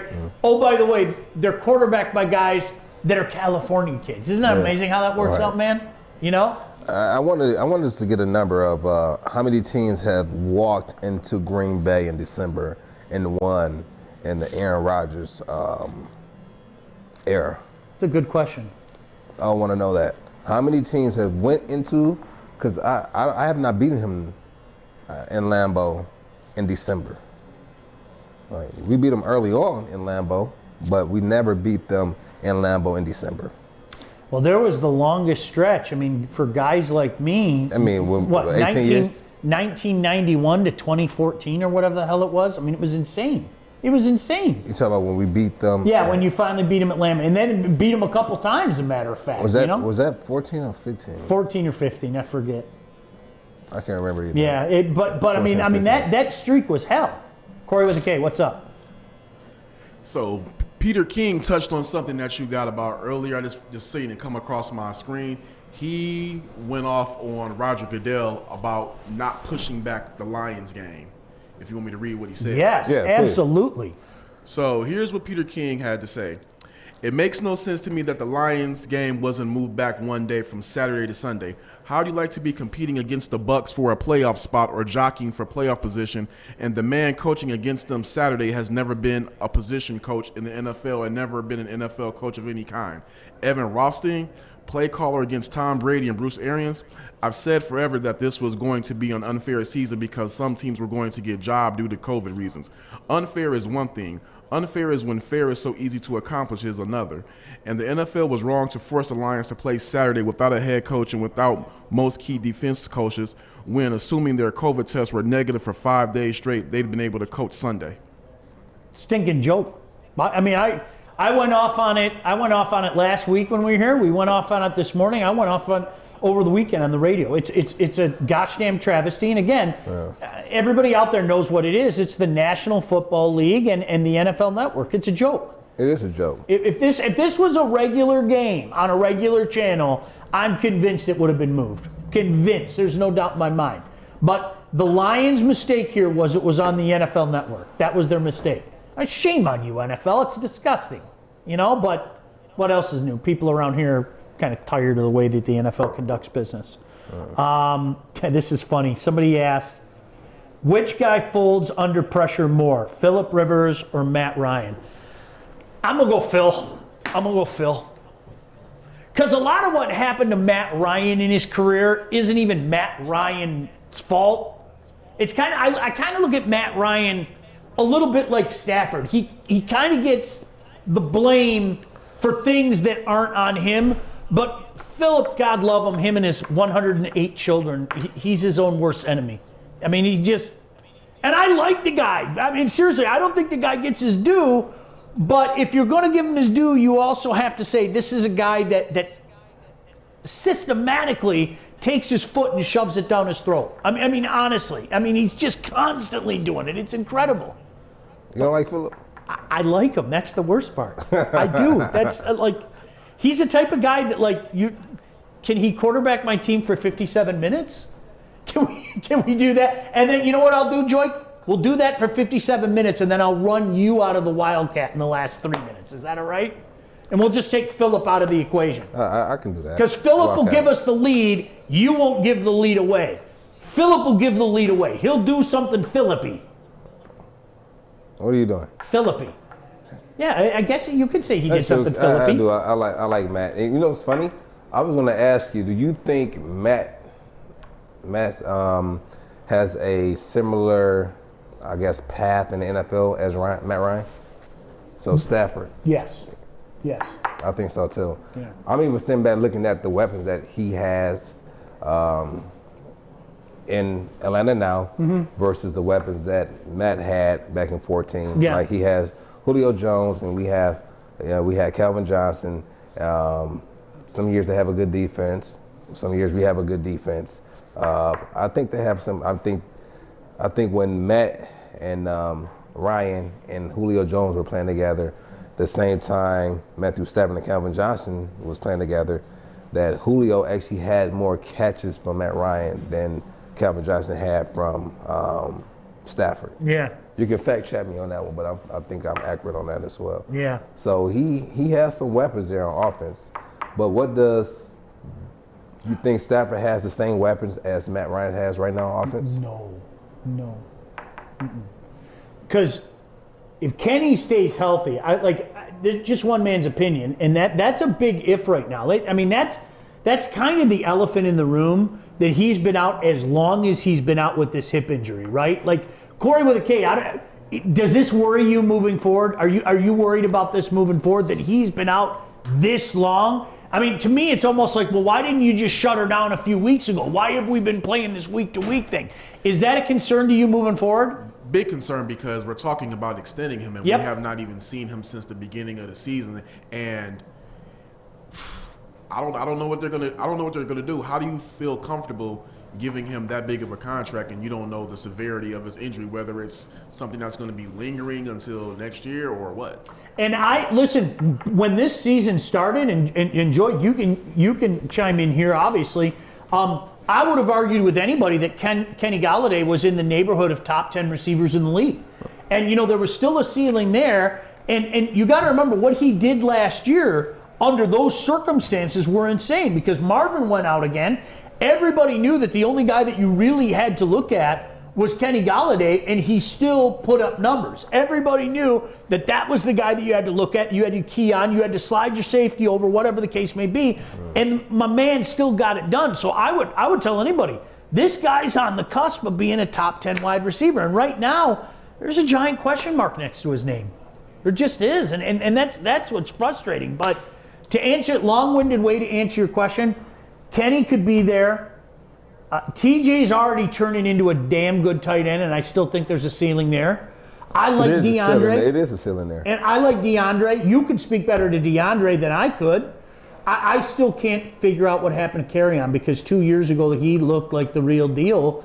And, all the people that said that Kerryon... I've talked to people a part of who see him every day, and I like Kerryon when he's healthy. But it's just his body frame, his body structure isn't for being an every down back. That's what all the scouts said. Yep. He's not built to be an every down back in the NFL. DeAndre Swift. They say that he looks like an NFL type or prototype running back. Big, can take the blows, and can break tackles, and has the speed, has the vision. I like Swift. I think he'll be here for a while. I'm interested to see what they do with Kerryon going forward.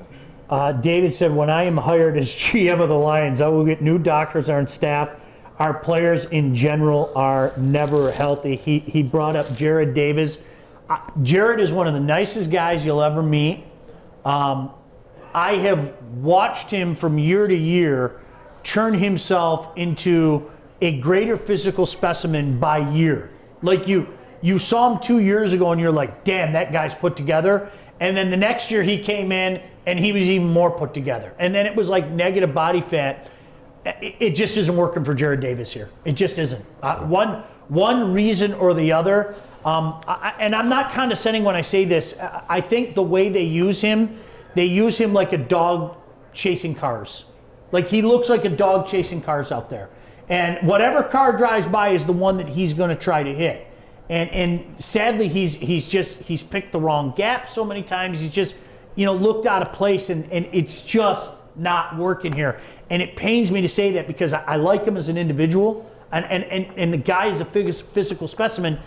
It just isn't working here. My question to you is, when he came in, what leadership did he have in that linebacker room to help guide him outside of the coach? It's a good question. It's a good question. And people don't understand that sometimes as players we do take coaching from coaches. We take it, but sometimes there are tricks to the trade that only players will know when they're on the field that they give you. Right? I would get those tips. Those same tips I would pass down to my nephew, to some younger guys coming out that I see potential in. I would see that, but it's certain times to where we just, I don't know, man. It's just, you need that leadership in that room. If you don't have that leadership in the room, then you're just basically just going off what the coach says, but you don't really know how to coach yourself when you go home. You don't know how to watch film by yourself. You don't know how to evaluate other players when you're playing. You don't know certain things. You just don't know. You don't know what you don't know. And so I always look to see what type of leadership they have in any position room when they have certain players who get drafted high and they're not doing as well as people expected. Well, Joik, he is, I don't know if you know him at all, you've seen him at all. He is about as an impressive physical specimen. He looks the part. And that's what's so frustrating. Like, you see him and you're like, he puts in the work. He everything's there except the on the field thing. And as somebody pointed out, maybe Matt Patricia was his leadership, and that's a tough spot to be in. I don't think we get rid of him. I think we keep him on and see how he pans out next year. A couple guys said to that point, I would love to see would Davis make a better edge rusher? He seems to have the speed, and maybe just pointing him at the quarterback would make him better. Sean added, I would love to see the Lions move Davis to a pass rusher on the edge like Watts in Pittsburgh. And to that point, and I always use the term a dog chasing cars, if you point him at the quarterback and say, that's your car, chase that car, would we see something out of Jared Davis at that point in time? I don't know. It's a good question. How do you think that works? How do you think that would work? Did you see him coming off the edge like that? A guy like that, Jared Davis, could you see him coming off the edge? Yeah.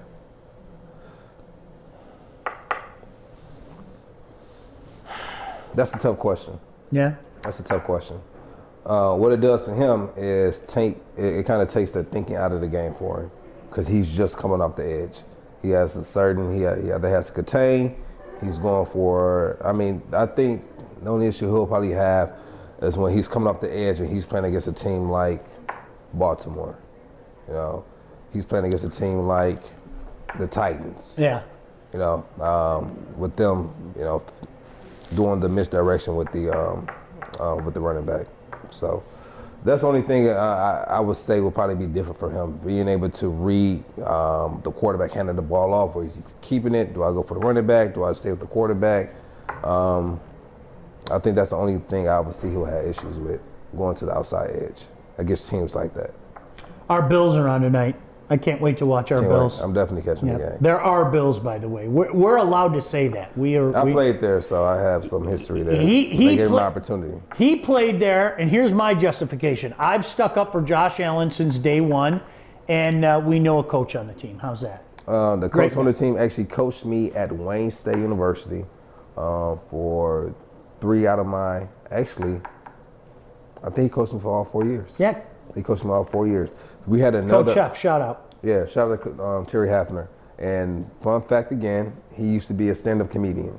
And hilarious. I need to see that. Hilarious. I need to see that. He's hilarious. You have to, I told you how he would have to do like it was a stand-up, but he had to do like the depth chart for the team for the following week, or the upcoming week. Yeah. And he would have to make a joke out of the presentation. He did it every single week, win or lose.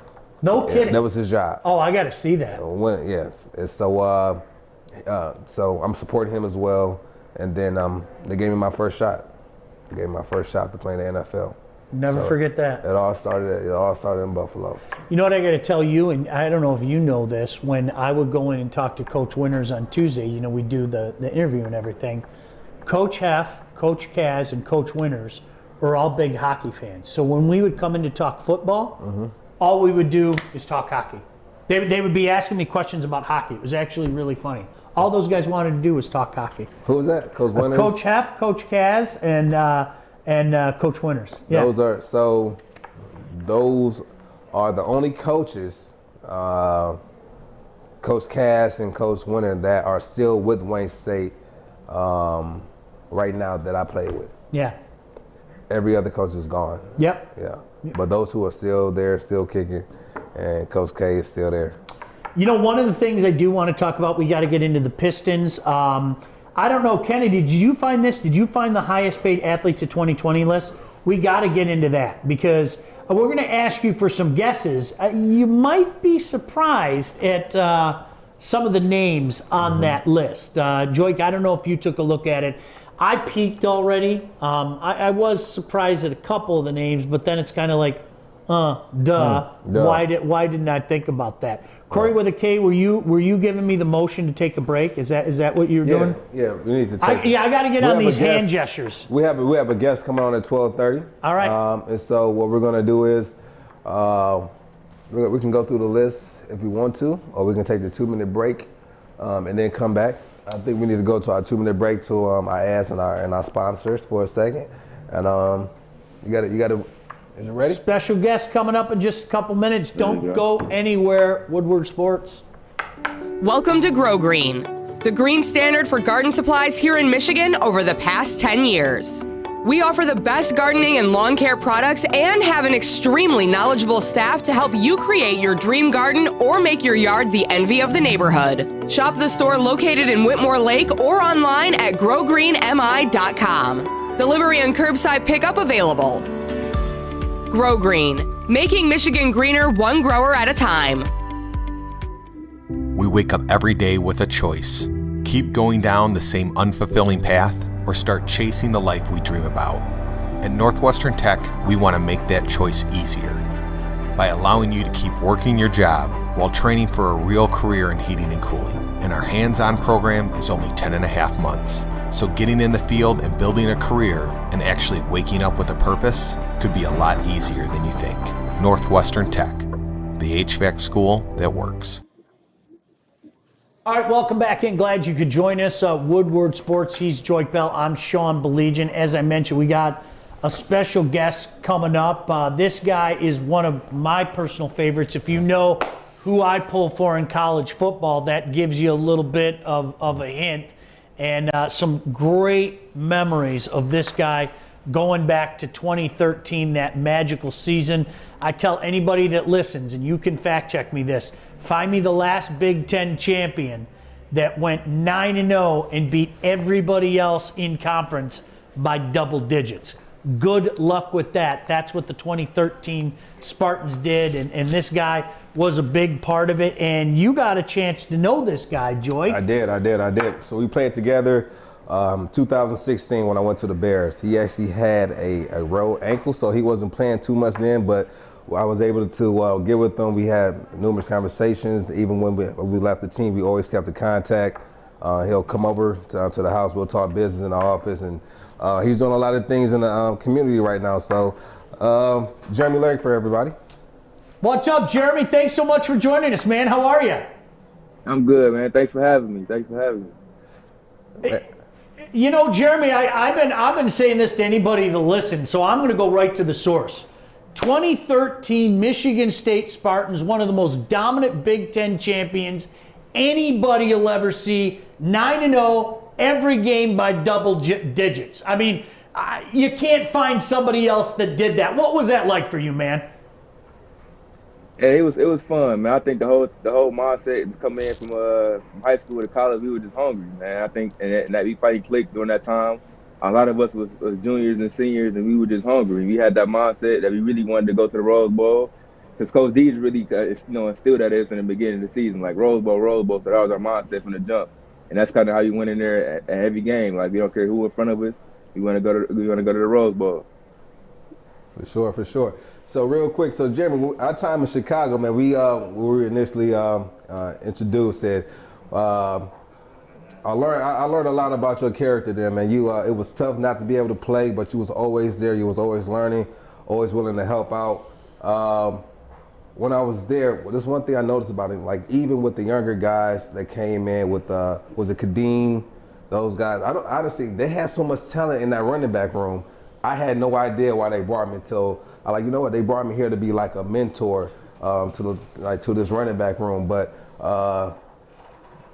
you guys' work ethic was really good. They took coaching from both the coach and me. Jeremy was one of the leaders in the room, man. So I really appreciate you in that room. Now, question: you're doing a lot of stuff here in Detroit now too, as well, right? Yeah, man. I got me and my family own a restaurant in Romulus and a meat market, so that's where I'm actually at right now. But yeah, me and my family own a restaurant out here, and then we recently did a coat drive here for the community, because we've been here a year now in November, so we did a coat drive for that, and then we adopted a couple of families before Christmas, just to get back to the community that helped us out since we've been here. For sure. What's the location? What's the name of the restaurant? Motor City Meats and the Real McCoy, so Van Born and Wayne Road, right by the airport. So by the airport, you come stop by. We do soul food, and then everything else, homemade. But yeah, it's right there in the corner of Wayne and Van Born. You know what's great about it as well too? So during the COVID, back when everything was shut down, they actually volunteered to be one of the restaurants to help serve some of the frontline workers. So I commend you and your family for that as well. It's people like Jeremy who comes back to the community, gives back, that they don't get the notoriety that they deserve. They just do it. And I wanted to make sure that I got Jeremy on the show, because I see what you're doing, bro. I'm proud of you. I'm happy everything you're doing. So I wanted to get you on the show to kind of get your business more public, because you guys are doing a lot. From the coat drive, I knew about the coat drive, for the things you did for the workers in downtown Detroit. It's greatly appreciated, and people like you don't get enough credit, man. I know you don't do it for the notoriety, but I'm gonna give you all the notoriety you need, bro. Like, honestly, man, I'm proud of you. Like, even coming to my house and us sitting down talking business, I saw your mindset, and it's just good to see how much you've grown over the years, man. Yeah, I appreciate it. No, I was going to say, talk to me about the business. You had me at meats. I mean, I'm a guy. I love my smoker, Jeremy. I'm on my smoker constantly. Talk to me about what you guys have. And again, I tell anybody to listen. You support those that support the community. And when guys are giving back to the community, we're going to give you an opportunity to pimp what you're doing. But for selfish reasons, I want to hear about those meats. So what do you got going on at the place? I appreciate that. We smoke all year round, so we just built a little smoke house in the back. So when it get cold, because last year we was out there in the wintertime in the snow, still smoking all our meat. So we do ribs, pulled pork, brisket, and the chicken. That's all smoked out on the grill. Regardless of the weather, we out there smoking the meat. And then, you know, all the sides homemade. So you got the macaroni and cheese, collard greens, string beans, candy yam. That's all. That's like, you know, Thanksgiving food every day. And that's all homemade, man, from scratch. My mama and my grandmother do a lot of that. The peach cobbler, sweet potato pie, and you got all the desserts too. So it's all, you know, we do all in one, man. And then, like I said, the meats is actually smoked. We smoke those all day for hours. So you know, you can tell the difference between something that's in the oven and something that's been smoked for a long time. And that's what we do, you know. Yeah, for sure. So what you don't realize, Jeremy, real quick, and I don't really call him Jay Lane, but he is, you see that big smile on his face, he is huge in a smoking, every show he talks about his brisket. So yeah, he loves barbecue, he loves smoking. And so one day, no, I'm serious. One day we might have to have a competition with you and him smoking some briskets or something. For charity. For charity. 100%. For charity. Come on here, man. I'll help him. No, you know what I want you to tell him? He was making fun of me because I said with a good brisket, it's all about the jiggle. You know, you touch that thing and you want that thing to jiggle, and that's when you know that baby's juicy. Give him the truth there. Is that facts? Oh yeah, that's true. And then even, I mean, it kind of, you know, it kind of tear apart itself. That's when you really know when it's tender, when it jiggle, and when you try to pick it up off the grill and it's falling apart. That's when you know that's a good brisket right there. And it's been cooked and smoked, and it take a long time. It's patient, but it's definitely worth it. How long does it? So, question. I'm about to ask because I know your time frame. What's your time frame from the prepping till it being finished? What's your prep time? Yeah, a lot of times with us though, if because we're in a restaurant, so we got to keep them going. So if we got time, we can really do it. Like we'll put it on at night time before we leave. So we said we close at 10. So I try to put it on like 11, 12 o'clock, and then we open up at 9. So I either slow cook it all the way to the morning. So it's like 6 to 8 hours for us per se. But if I got time, I can slow cook it from the overnight and all the way to the morning time. If I got to speed it up, it's like 6 to 8 hours. And I just kind of just heat it up and put it on the fire a little bit more. So we got different times and different ways we cook it depending on, you know, the time. He knows what he's doing, Joik. Listen to him. That's a legend right there. Okay, so you're a legend because he takes about. So question: when you take it out of the smoker, do you how long do you let it sit before it's ready to eat? Or to get to the optimal taste. See, that's what I said. For us, we break it down. We break it down as soon as we take it out the oven. So when we break it down, we weigh it. So our pulled pork sandwich is a pound. So when we get done, we let it cool down, and then we break it down to baggies and put each one into a pound. So we just make it easy for us when we get it ready to cook. So that's the way we do it. And it's better. It's better for us to operate that way as far as for everybody else. And all the employees. You know, I'm sorry. I got you. I got him out here giving all his family secrets. My bad, bro. Ooh, you know what? No, I ain't telling him how to cook it. I ain't telling him how to cook it. I ain't Jeremy Langford kindly joining us here on Baligian Bell. Jeremy, you talked about the team, going back to 2013. My buddies and I actually had a quote watching games. We would call it the Langford dagger. And what I mean by that is that offensive line would just wear the opposition out, and at some point in the fourth quarter, you would hit that 30-yard run to put the game out of reach.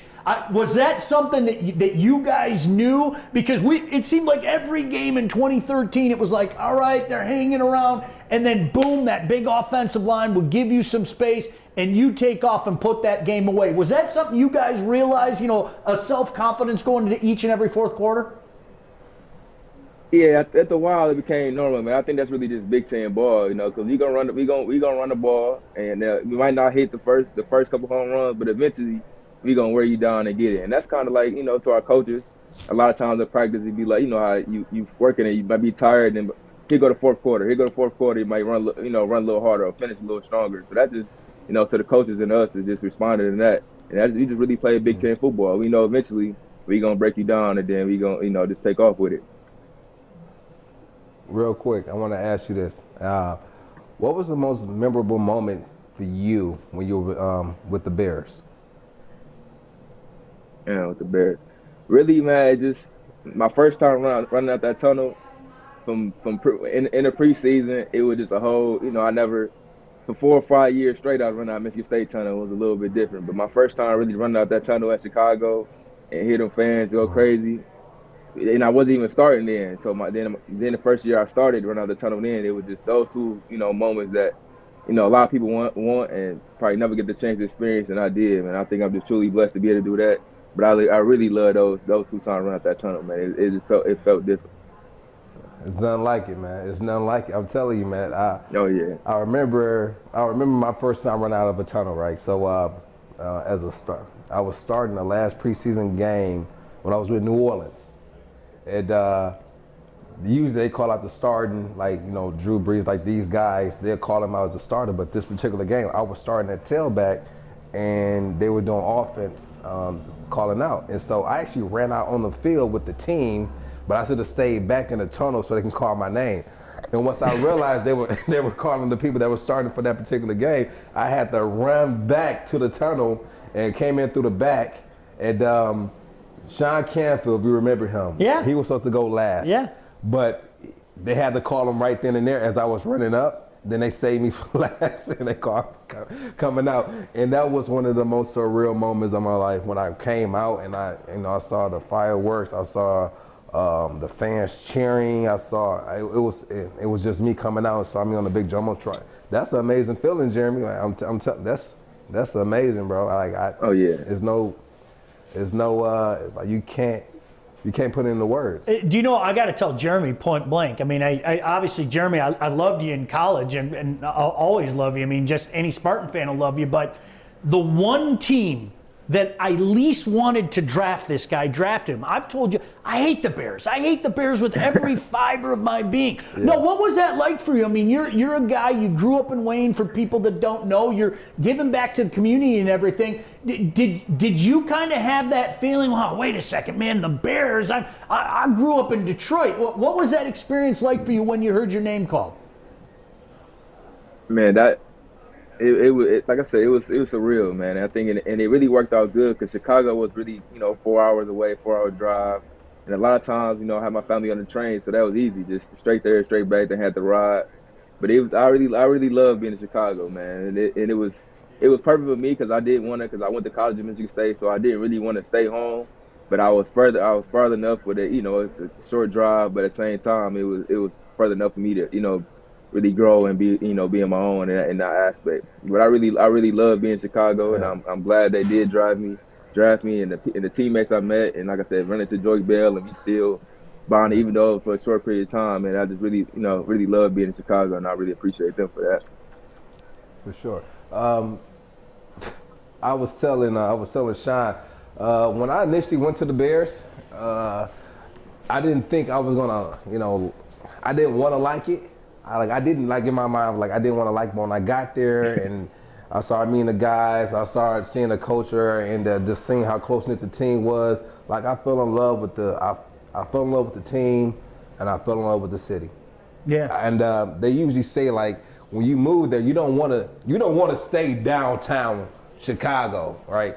Because you spend most of your time at the practice facility. What was the city that the practice facility was in? Vernon Hills. So it was like Vernon Hills was an hour away from the city.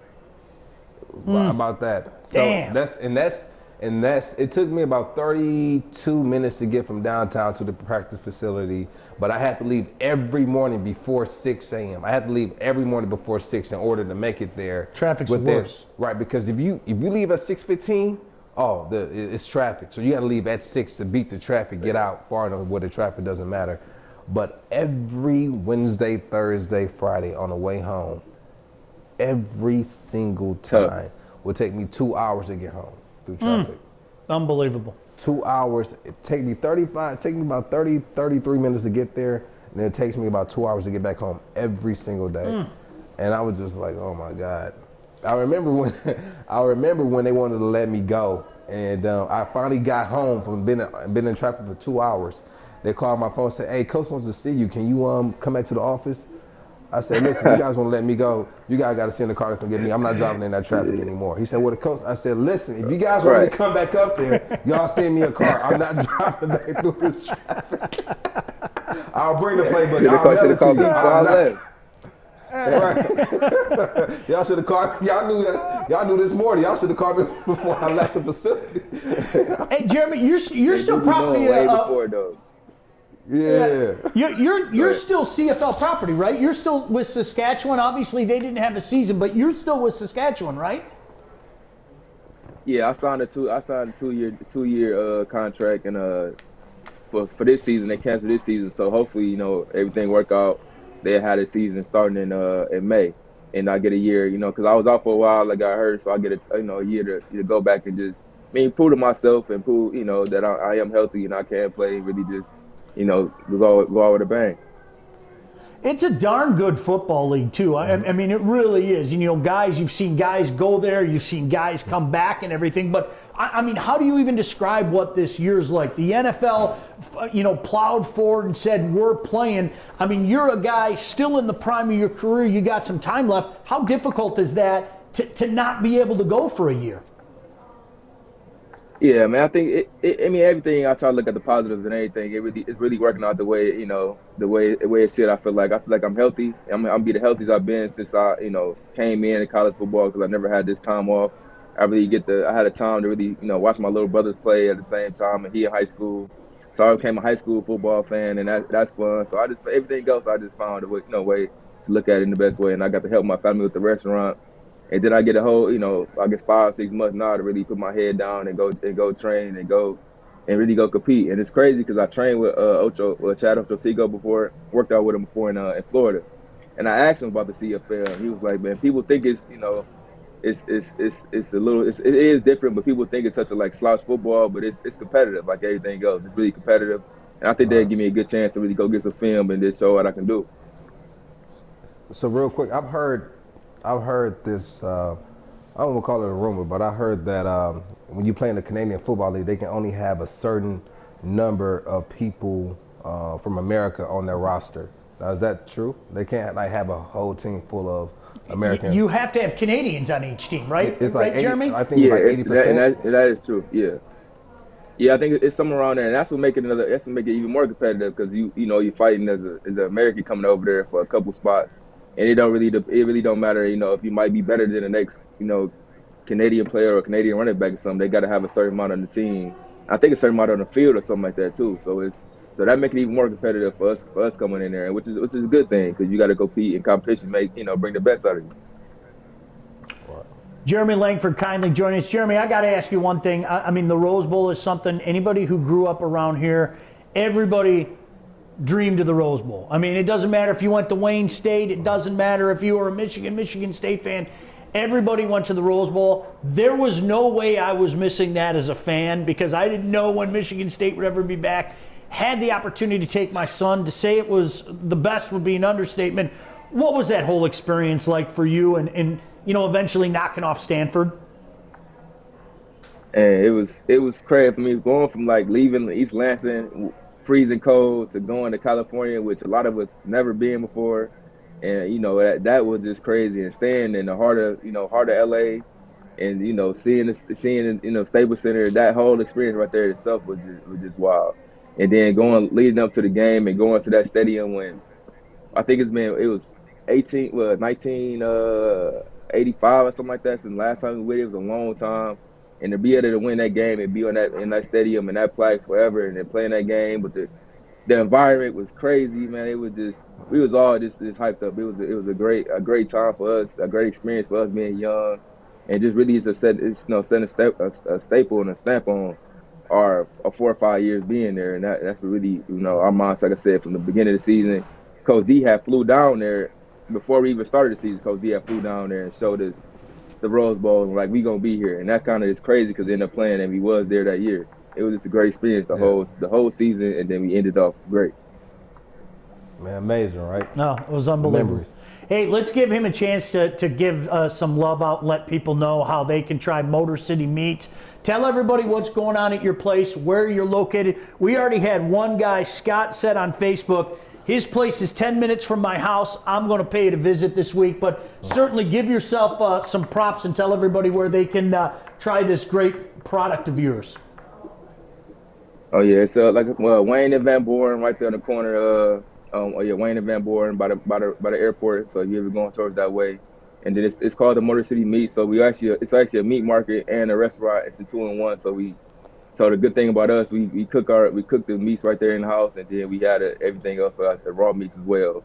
And like I said, all the sizes homemade. We got the peach cobbler, so sweet potato pie, different kind of cakes, chocolate cake, caramel cake, and all that stuff. That's also made in house. So everything really made in house, man. It's legit, and we really try to, like I said, as a business, as a family, and my whole family work here. So my grandmother, my mom, my 2 younger brothers, and my dad, which is really the head of it. He started it. So this be our 6th year actually really doing it, but our first year in this actual location.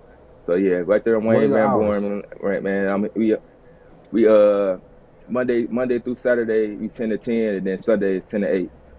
So we open later on, especially in this area because there's really not too much going on. But we open, and we booming. Enough said. I'm bringing my son. One last question, then you'll leave. This is the last question for you.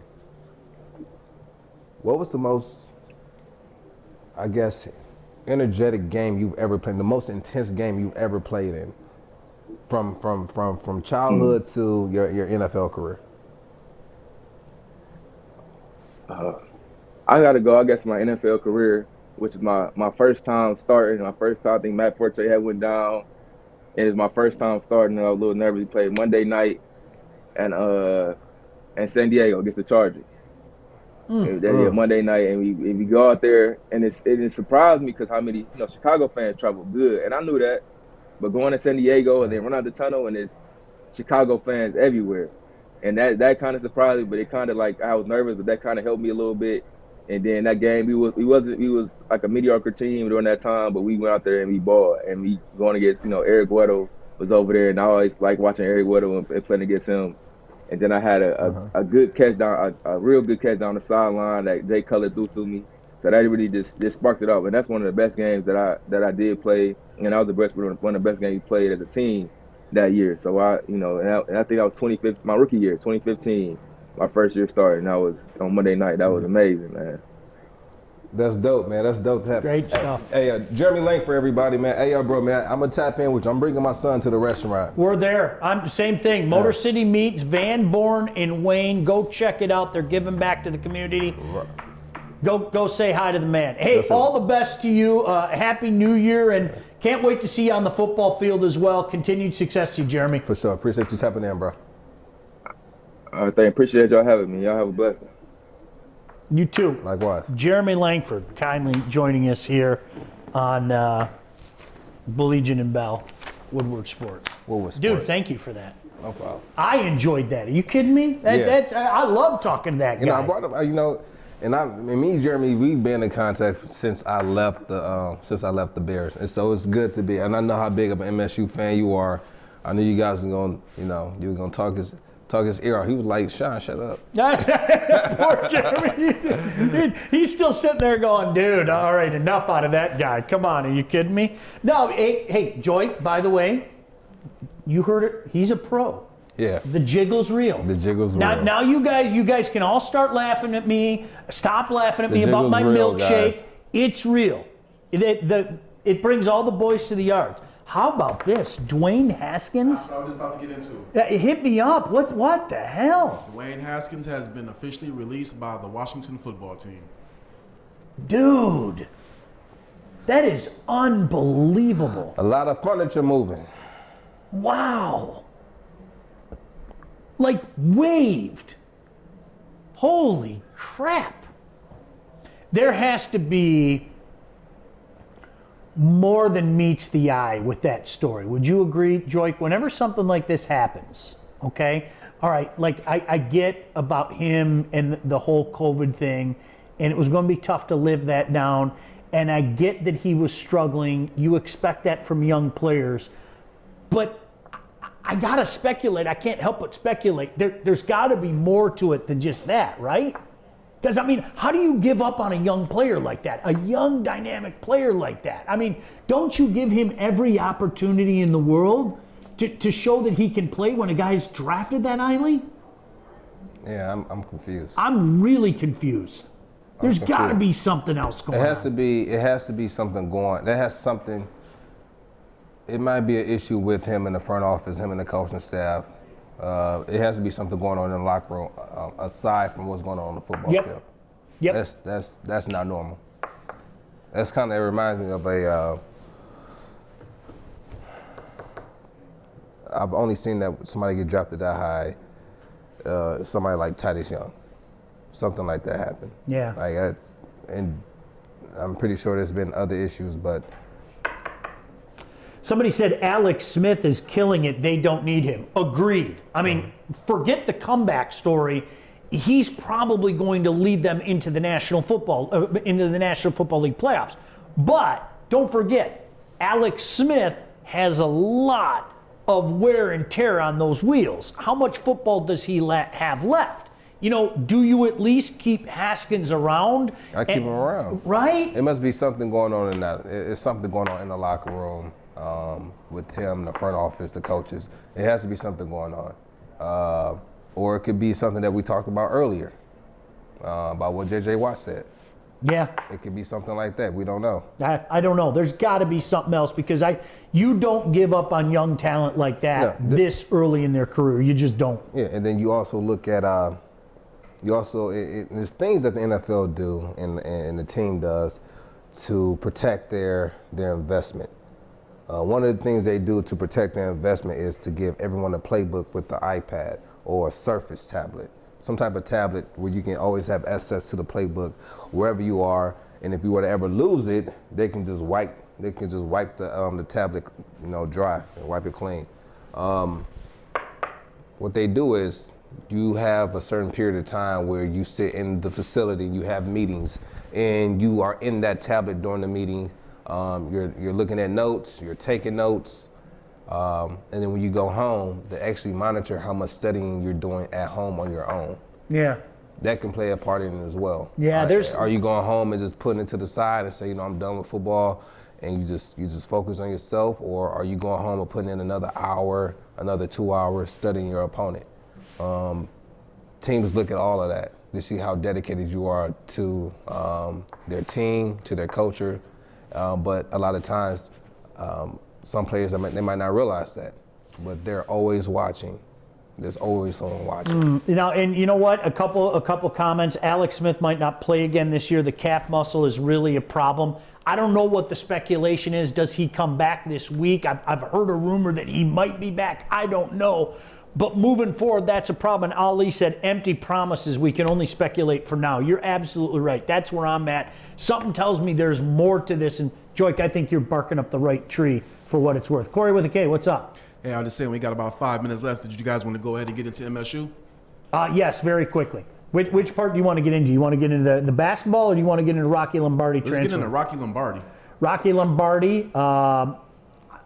Can we say it was a surprise? I don't think so. I don't think it was a surprise. If a guy gets an opportunity to continue his career, then let him continue his career. Going to Northern Illinois, and by the way, I saw somebody say this on Twitter. He's going back for seconds. He gets to play at Ann Arbor again, so another opportunity to beat Ann Arbor. That's dope. Right? Right. Drew Beasley will be back in 2021. He is using the extra year of eligibility as well. I think that makes people very, very, very happy. That's good. To put it mildly. Hey, you know what? Can we save this highest paid athletes for tomorrow? Because I think this is something fun that we can get into that we can waste a lot of time on. So we're going to do that tomorrow. I'm going to tell you as well, you guys have homework. And I can't keep track of it on the iPad, like Joik was just talking about. But you guys got to put your top fives together tomorrow. You too, young lady. Did you like that? I went dad on you. You too, young lady. And speaking of going dad, did your dad happen to watch the episode yet? Oh, I didn't watch it. You didn't get to the end. You didn't get to the You're safe. I never would have expected. It's always the quiet ones. You got to watch out for the quiet ones. The little.